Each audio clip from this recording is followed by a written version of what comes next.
At this time, I want to give an opportunity for, again, our leader to be able to speak and to shed some wisdom to all of us here today, to be able to really pass that baton on to that next generation. So let's give another round of applause and welcome Elder Shadrock Porter to the stage.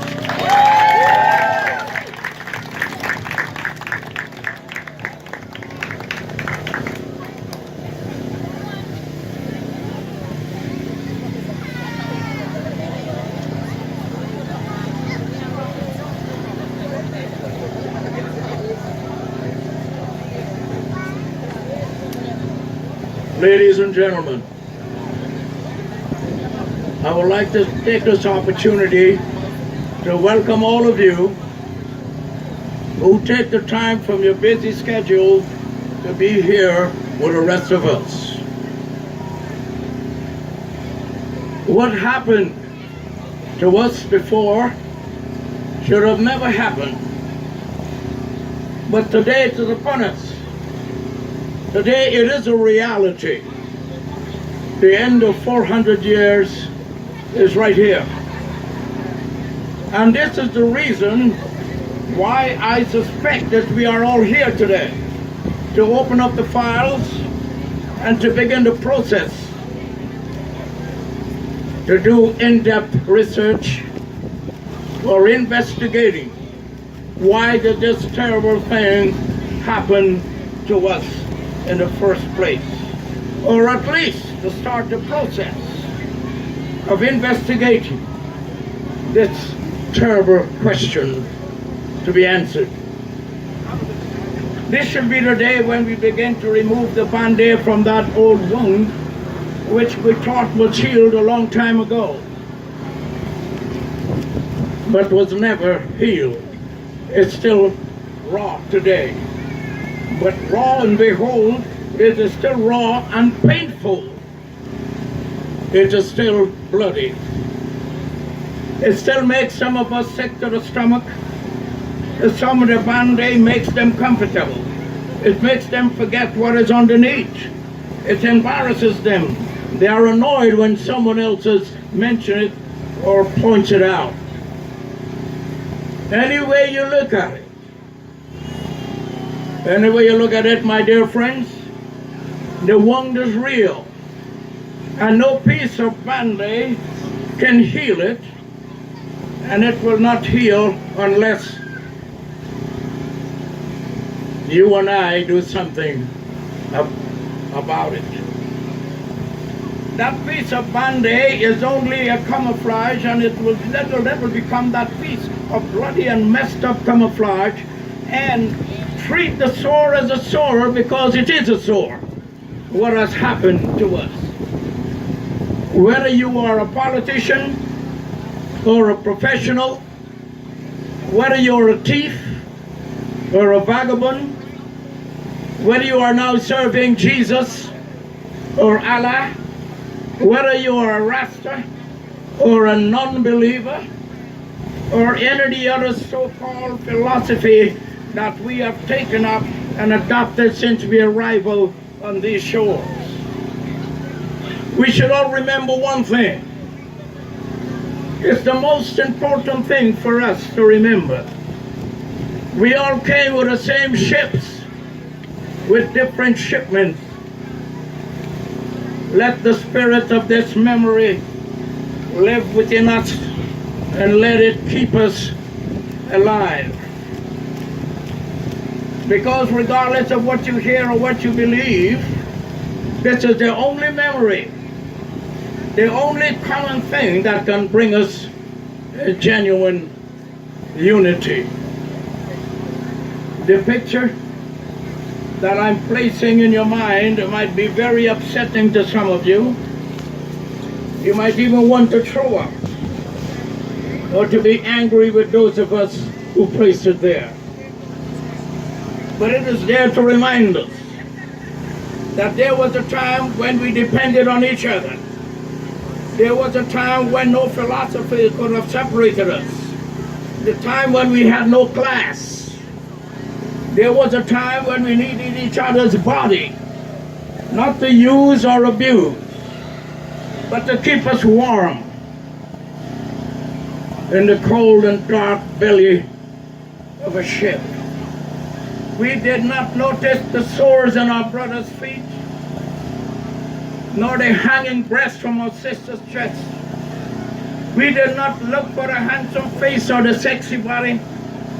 We clung on to everyone and anyone who was close by for comfort and for warmth, for assurance. We were all children of the same faith then. We were all children of the same God then. Our noses were insensitive to our siblings' perspiration. We did not care how each other smelled. All we needed then was each other. My God, what went wrong? The sound of freedom? Are we now free to kill each other? To turn up our noses at each other? Are we now free to enslave our own minds? My dear friends, we are here today for more than one thing. And we are here today to concentrate on one thing, and one thing only. And that is to bring to life our stinking past. To raise it out from the grave where it has been sleeping for so long. 400 years is a very long time. To place it before the eyes of the world so that they may see and acknowledge what we have went through, what has been done to us. Today we need to shout harder and louder than others. Why? Because we suffered more than any other nation in the face of God's earth. If we have suffered longer than any nation of people, then why are we so silent? Is it because of fear? Is it because of inferiority complex? Or is it because we think that there is no need to be reminded of the past or the pain that our fathers and our mothers felt and how they suffered? It is so difficult for the perpetrators to recognize and the contribution to our pain that they have caused. We must begin to take a careful look, a very careful look at what happens when you make noise. When a baby is hungry, that baby cries and cry and cry until you feed that child. But as soon as that child is fed, they smile and put on that baby face again, that happy baby face again. Others have been crying for as long and as hard as I can remember, since the state of Israel was formed in 1948. The American government has gave them, the Israelis, over $100 billion US. Why? Because they cried. Ladies and gentlemen, friends, well-wishers, I am not angry with anyone for crying, and I'm not angry for anyone for feeding their mother. But I'm very angry with you and I. I'm angry with us for not crying at all. I'm angry with us for not trying harder. I'm angry at those of us who keeps on saying, don't worry about it. It's long gone. I am staring mad at our disunity and lack of togetherness. We cannot get together and we have no measure of approach. We pull each other down rather than pushing them up. We are angry with one of us reaches to the top. We try our best to bring them down. We have become our own enemies We have learned how to criticize each other very well. We sympathize with others and their suffering, but we refuse to remember our own dilemma. We need to remember how it must have felt in the belly of that ship, packed like sardines in a can.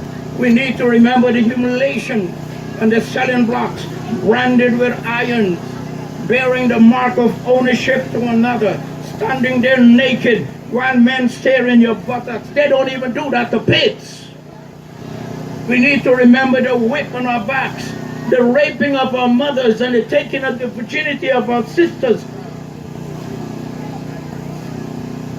Yes, we need to remember our brothers and our fathers hanging from that old oak tree. We need to remember that we were that strange fruit that the old singers sang about. My dear friends, we must never, ever forget being hunted like dogs for sport, and the tearing of our flesh like we were dogs' food. The day we forget all these things will be the day we continue to find ourselves down in the valley of despair, enjoying others as they urinate their doctrine, their culture, and their philosophy on us. And we will no doubt continue to enjoy their direful. Since the 1500s,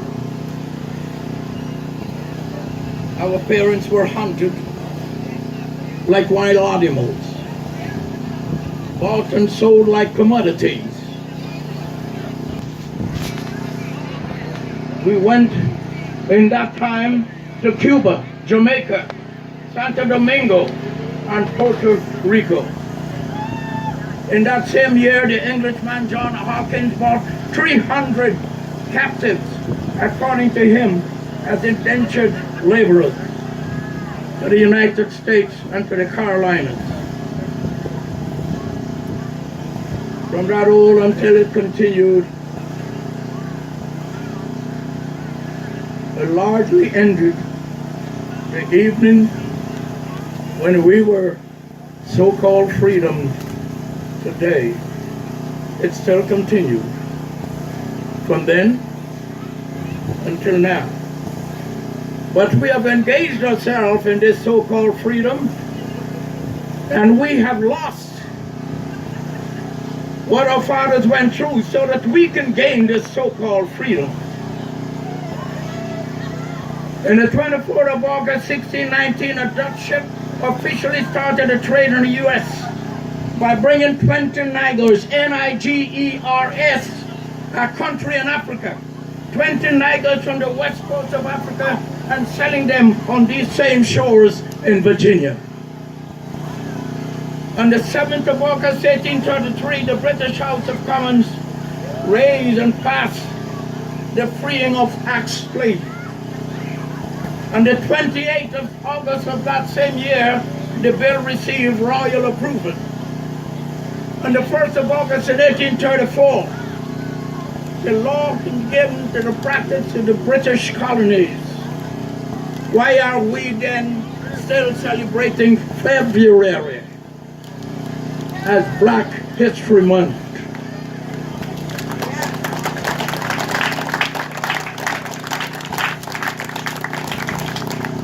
What can we teach our children about February? We need a day of our own choice with meaning to our history. We are children of the sand, the sea, and sun. Why are we then celebrating a cold, wintry month called February? Is it because it's the shortest month of the year, or it's because it's the coldest?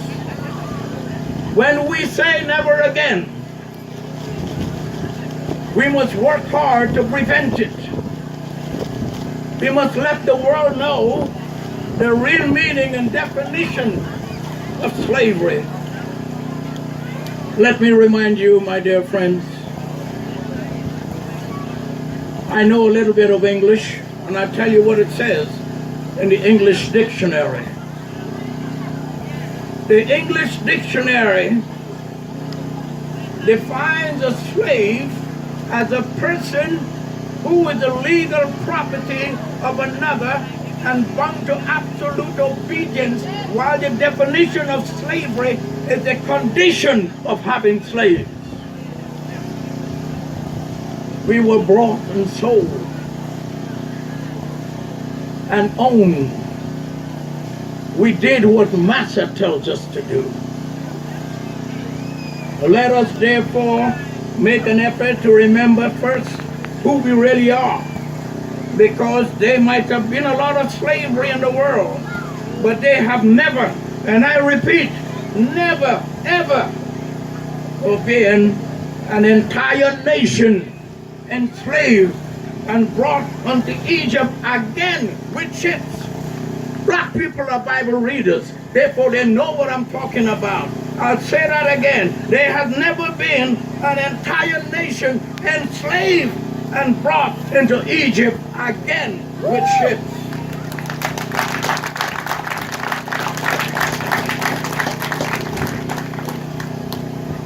My dear friends,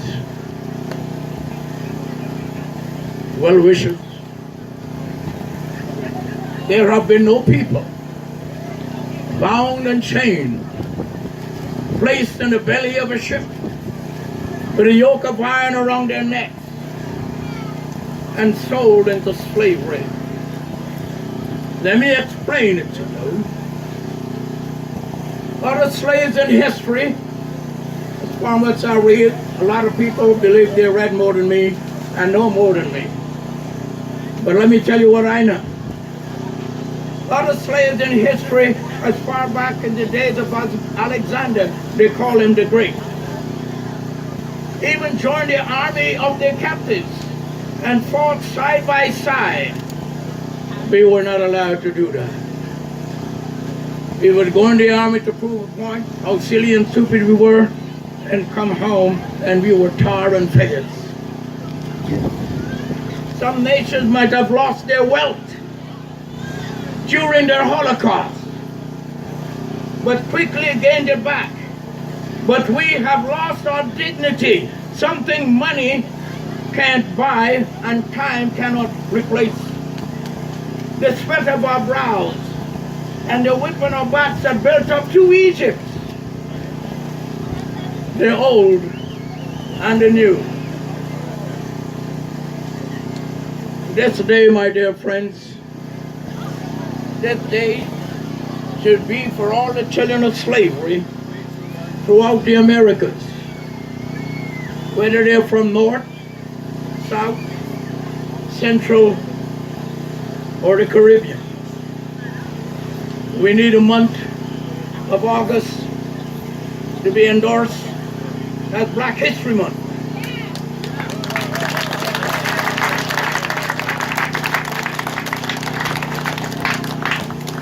We must be prepared to sell this idea to every government where the children of the diaspora reside.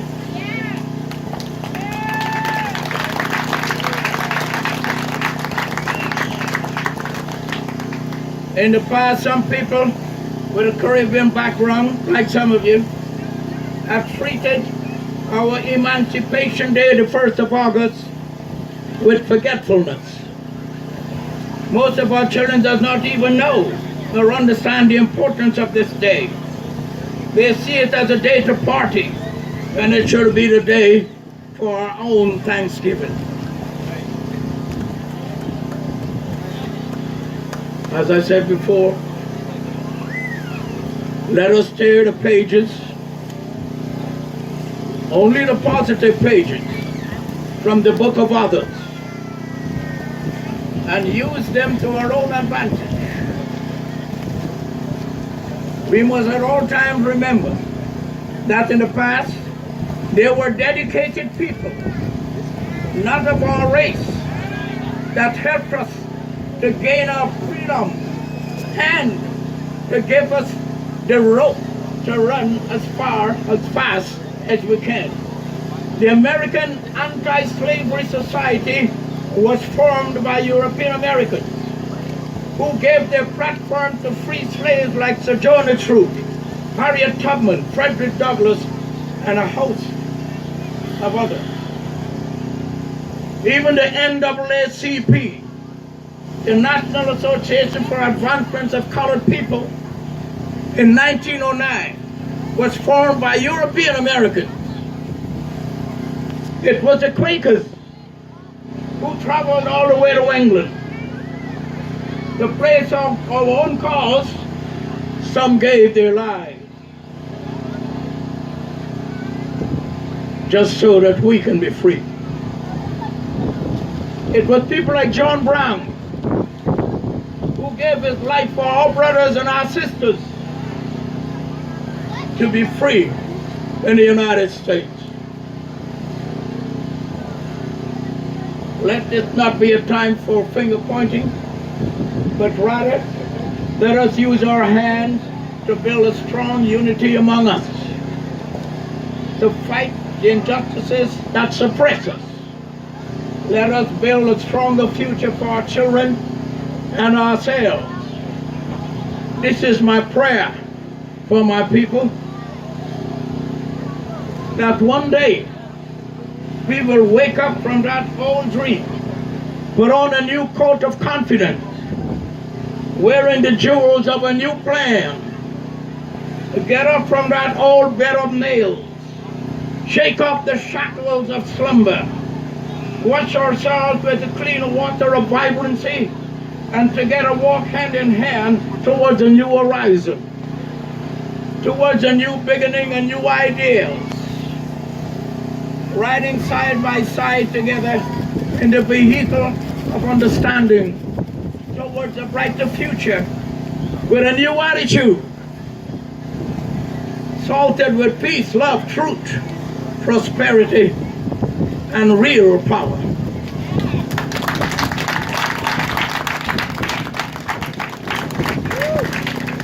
All these things I have said before, I have said them many times, but I find it most relevant as I speak to you today. I pray that the next 400 years bring us peace and understanding of self, that we do not depend on others. We've been doing that for 400 years. This is what I have to leave with you today. Peace and togetherness among ourselves. Stop trying to pull each other down. Try everything that is positive in your life, or maybe your life will be better. And I thank you very much for your time.